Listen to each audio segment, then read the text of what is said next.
안녕하세요. 저는 올해 65세 김정호라고 합니다. 지금은 서울 강서구에서 아내와 함께 평온한 노년을 보내고 있습니다. 매일 아침 손자 도연이를 학교에 데려다주고 저녁에는 아내와 함께 동네를 산책하며 소소한 행복을 느끼고 있어요. 하지만 5년 전만 해도 제 마음은 온통 캐나다 생각뿐이었습니다. 아니, 정확히 말하면 10년 동안 캐나다 이민 준비에 매달렸다가 코로나 때문에 모든 계획을 포기해야 했거든요. 지금 돌이켜보니 그때의 포기가 오히려 현명한 선택이었다는 생각이 듭니다. 오늘은 제가 겪었던 이야기를 들려드리려고 해요. 혹시 저와 비슷한 고민을 하고 계신 분들께 작은 도움이 되었으면 좋겠습니다. 이야기는 2015년으로 거슬러 올라갑니다. 제가 55세였을 때였어요. 그때 저는 중견 전자회사에서 기술직으로 30년째 근무하고 있었습니다. 회사 생활도 안정적이었고 아이들도 어느 정도 자리를 잡아가고 있었죠. 그런데 문득 이런 생각이 들었어요.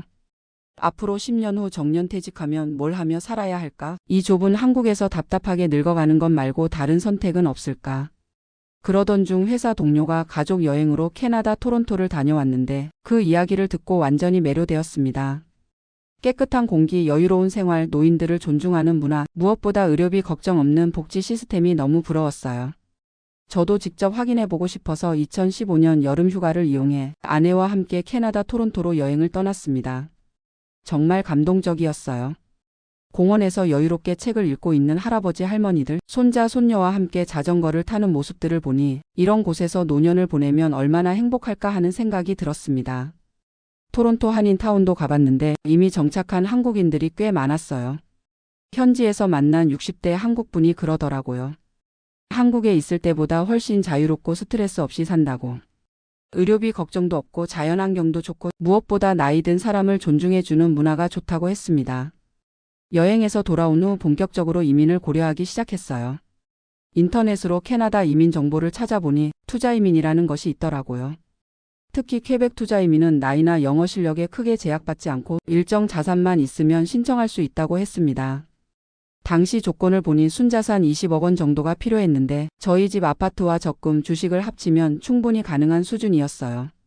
투자금으로는 약 12억 원을 5년간 정부에 무이자로 맡기거나 아니면 3억 원 정도를 수수료로 내고 대출받아서 투자하는 방법이 있었습니다. 문제는 가족들의 반응이었어요. 저녁 식사 때 이민 이야기를 꺼내자마자 식탁이 조용해졌습니다. 아들 현우가 제일 먼저 반대 목소리를 냈어요.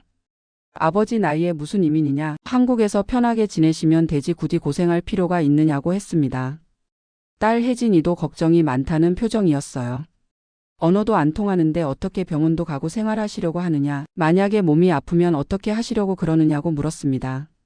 아내는 처음엔 별 말이 없었어요. 그냥 제가 하고 싶은 대로 하라는 식이었는데 속으로는 걱정이 많았던 것 같습니다. 나중에 알았지만 친구들한테 상의도 많이 했다고 하더라고요. 하지만 저는 포기할 수 없었습니다. 가족들이 반대하더라도 혼자서라도 가겠다고 마음먹었어요. 그래서 더욱 철저하게 준비하기 시작했습니다. 우선 영어 공부부터 시작했어요. 50대 중반에 영어 학원을 다니는 게 쉽지 않았지만 일주일에 3번씩 새벽 6시 수업을 들었습니다. 토익도 보고 나중에는 원어민 과외까지 받았어요. 처음엔 정말 한마디도 안 나왔는데 1년 정도 지나니까 기본적인 의사소통은 가능한 수준이 되었습니다. 이민 컨설팅 업체도 찾아가서 상담을 받았어요. 퀘벡 투자 이민 절차가 생각보다 복잡하더라고요. 서류 준비만 해도 몇 개월이 걸리고 모든 자산의 출처를 증명해야 한다고 했습니다. 특히 어려웠던 건 자산 형성 과정을 입증하는 거였어요.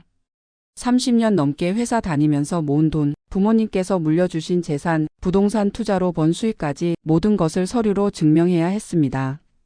은행 거래 내역서, 급여 명세서, 세금 신고서 등등 정말 산더미 같은 서류를 준비했어요. 2016년, 2017년 내내 이런 준비 작업을 했습니다. 캐나다 부동산 시장도 연구하고 토론토 지역별 특성도 알아보고 현지 한인 커뮤니티 정보도 수집했어요. 그 과정에서 조금씩 가족들의 마음도 바뀌기 시작했습니다. 특히 아내가 제 진심을 알게 되면서 조금씩 마음을 열었어요. 캐나다 의료 시스템에 대해 설명해 드리니 나이 들어서 병원비 걱정 안 하고 살 수 있다는 게 좋다고 하더라고요. 아들 현우도 처음엔 강하게 반대했지만 제가 체계적으로 준비하는 모습을 보더니 태도가 달라졌습니다. 그래도 여전히 걱정은 많이 했어요. 혹시 적응 못하시면 어떻게 하느냐, 외로우시면 어떻게 하느냐고 계속 물었습니다. 딸 혜진이는 병원에서 일하다 보니 의료 쪽에 관심이 많았어요. 캐나다 의료 시스템을 조사해 보더니 생각보다 좋다고 인정하더라고요. 다만 언어 문제는 여전히 걱정된다고 했습니다. 2018년까지 3년 동안 정말 열심히 준비했어요. 이민 서류는 90% 정도 완성되었고 영어 실력도 기본적인 의사소통은 문제없는 수준까지 올랐습니다. 캐나다 토론토 부동산도 온라인으로 여러 매물을 찾아봤어요. 2019년 초에는 거의 막바지 단계에 이르렀습니다. 이민 법무법인과 계약도 체결했고 퀘벡 투자 이민 신청 서류 제출 일정도 잡았어요. 한국 아파트 매도 준비도 시작했습니다. 계획으로는 2020년 중반쯤 캐나다로 떠날 예정이었어요. 모든 게 순조롭게 진행되고 있었습니다. 10년 가까이 꿈꿔왔던 캐나다 생활이 눈앞에 다가와 있었죠. 그런데 2019년 말부터 중국에서 이상한 바이러스 소식이 들려왔어요. 처음엔 별거 아닌 줄 알았습니다. 사스나 메르스처럼 금방 지나갈 거라고 생각했죠. 2020년 초에 한국에도 코로나가 확산되기 시작했지만 여전히 이민 계획은 계속 진행했어요. 몇 달만 지나면 상황이 나아질 거라고 믿었습니다. 그런데 3월에 캐나다가 국경을 봉쇄한다는 소식이 들려왔어요. 이민 컨설팅 업체에서 연락이 와서 당분간 이민 신청 처리가 중단된다고 알려줬습니다. 잠시만 기다리면 될 거라고 했지만 마음 한편으로는 불안했어요. 몇 개월 더 기다려봤지만 상황은 나아지지 않았습니다. 오히려 전 세계적으로 코로나가 더 심해졌어요. 캐나다도 록다운이 시작되고 경제적으로도 큰 타격을 받는다는 뉴스가 계속 나왔습니다. 2020년 하반기가 되어서야 상황의 심각성을 깨달았어요. 이건 몇 달 만에 끝날 일이 아니구나. 적어도 1년 이상은 지속될 것 같다는 생각이 들었습니다. 그때부터 가족들의 반응도 달라지기 시작했어요. 아들 현우가 조심스럽게 말하더라고요. 이런 시국에 굳이 가야 하느냐, 다행히 아직 안 갔으니까 좀 더 지켜보시는 게 어떠냐고. 딸 혜진이도 병원에서 코로나 환자들을 보면서 캐나다 의료 시스템도 마비되고 있다는 소식을 들려줬어요. 지금 가봤자 제대로 된 의료 서비스도 받기 어려울 거라고 했습니다. 아내도 점점 걱정이 많아졌어요. 친구들한테 들은 얘기로는 캐나다에 있는 한국 교민들도 상당히 힘들어한다고 하더라고요. 일자리도 줄어들고 생활비는 올라가고 한국으로 돌아오려는 사람들도 많다고 했습니다. 저 역시 내심 흔들리기 시작했어요. 인터넷으로 캐나다 소식을 찾아보니 정말 상황이 심각하더라고요. 실업률은 급상승하고 많은 사업체들이 문을 닫고 심지어 의료진들도 감염되어 격리되는 상황이었습니다. 가장 큰 충격은 토론토 요양원에서 집단 감염이 발생했다는 뉴스였어요. 수많은 노인분들이 돌아가셨다는 소식을 듣고 과연 지금 같은 시기에 캐나다로 가는 게 현명한 선택일까 하는 의문이 들었습니다. 2021년 초가 되어서도 상황은 크게 나아지지 않았어요. 백신이 나왔다고는 하지만 여전히 국경은 막혀 있고 이민 처리도 지연되고 있었습니다. 그때 정말 깊이 고민했어요. 지난 6년 동안 투입한 시간과 비용을 생각하니 아까웠지만 현실적으로 판단해 보니 더 이상 진행하기 어려웠습니다. 무엇보다 제 나이를 생각해야 했어요. 2021년이면 제가 61세였거든요. 코로나가 끝나고 이민이 다시 가능해져도 그때 가면 65세가 넘을 텐데 그 나이에 새로운 환경에 적응한다는 게 과연 현실적일까 싶었습니다. 건강 문제도 고려해야 했어요. 50대 중반에 시작한 계획이었는데 이제 60대 초반이 되니까 체력도 예전 같지 않았고 당뇨도 생겼고 무릎도 아프기 시작했거든요. 가족들과 진지하게 상의한 끝에 2021년 3월에 공식적으로 캐나다 이민을 포기하기로 결정했습니다. 이민 컨설팅 업체와의 계약도 해지하고 준비했던 서류들도 모두 정리했어요. 처음엔 정말 허탈했습니다. 6년 동안 꿈꿔왔던 일이 한순간에 무너진 기분이었어요. 주변 사람들에게 상황을 설명하는 것도 쉽지 않았고 마치 실패한 사람이 된 것 같은 기분이었습니다. 하지만 시간이 지나면서 조금씩 마음이 정리되었어요. 어쩌면 이게 운명이었을지도 모른다는 생각이 들었습니다. 무리하게 이민을 강행했다가 더 큰 어려움을 겪을 수도 있었을 테니까요. 가족들의 반응은 안도와 격려가 섞여 있었어요. 아들 현우는 솔직히 다행이라고 했습니다. 아버지가 멀리 가시면 무슨 일이 생겼을 때 어떻게 하나 걱정이 많았다고 하더라고요. 딸 혜진이는 현명한 판단이었다고 격려해줬어요. 코로나 상황을 보니까 정말 가지 않기를 잘했다고, 오히려 한국이 방역도 잘하고 의료 시스템도 믿을 만하다고 했습니다. 아내는 제일 안도하는 표정이었어요. 사실 그동안 저를 따라가려고 애쓰긴 했지만 속으로는 걱정이 정말 많았다고 고백했습니다. 60 넘어서 새로운 곳에서 다시 시작한다는 게 부담스러웠다고 하더라고요. 이민을 포기한 후 새로운 한국 생활에 적응하기 시작했어요.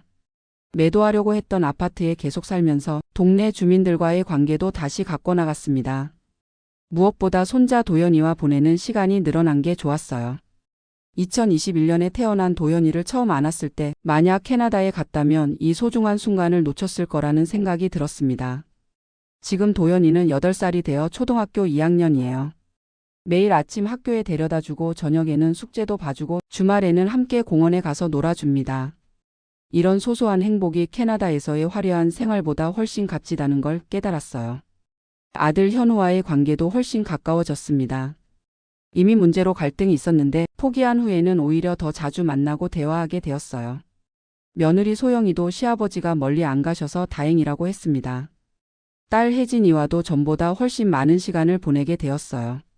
병원 일로 바쁘지만 주말에는 꼭 집에 와서 식사하고 저희 부부 건강도 챙겨주고 때로는 진솔한 대화도 많이 나눕니다. 2022년부터는 본격적으로 한국에서의 노년 생활을 설계했어요. 일단 건강 관리부터 시작했습니다. 당뇨 관리를 위해 식단 조절하고 규칙적으로 운동하고 정기적으로 병원에서 검진 받으면서 건강을 돌보고 있어요. 한국 의료 시스템을 다시 보니까 정말 좋더라고요. 건강보험 혜택으로 병원비 부담도 크지 않고 언어 소통 문제도 없으니까 의사 선생님과 상담하기도 편하고 집 근처에 좋은 병원들이 많아서 접근성도 좋았습니다. 동네 복지관에서 하는 프로그램에도 참여하기 시작했어요. 시니어 대상 컴퓨터 교실, 건강체조, 바둑 동호회 등등 생각보다 다양한 활동들이 많았습니다. 거기서 만난 동년배 분들과 새로운 친분도 쌓았어요. 2023년부터는 코로나 상황을 지켜보면서 더욱 확신이 들었습니다. 캐나다도 상당한 어려움을 겪었거든요. 인플레이션으로 물가가 급등하고 의료 시스템도 여전히 회복되지 않은 상태였어요. 주택 가격도 천정부지로 올라서 이민 가서 정착하기가 예전보다 훨씬 어려워졌다는 소식이었습니다. 반면 한국은 코로나를 상당히 잘 극복했어요. 방역 시스템도 우수했고 의료진들의 헌신적인 노력 덕분에 다른 나라에 비해 피해가 적었습니다. 이런 모습을 보니까 한국에 있기를 잘했다는 생각이 들었어요. 2024년 현재 저는 65세가 되어 완전히 은퇴했습니다. 회사에서 받은 퇴직금과 국민연금으로 경제적으로도 안정적이고 아내와 함께 소소하지만 행복한 일상을 보내고 있어요.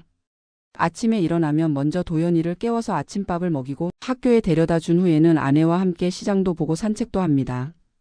오후에는 복지관에서 바둑도 두고 친구들과 차도 마시고 저녁에는 온 가족이 모여 식사하면서 하루를 마무리해요.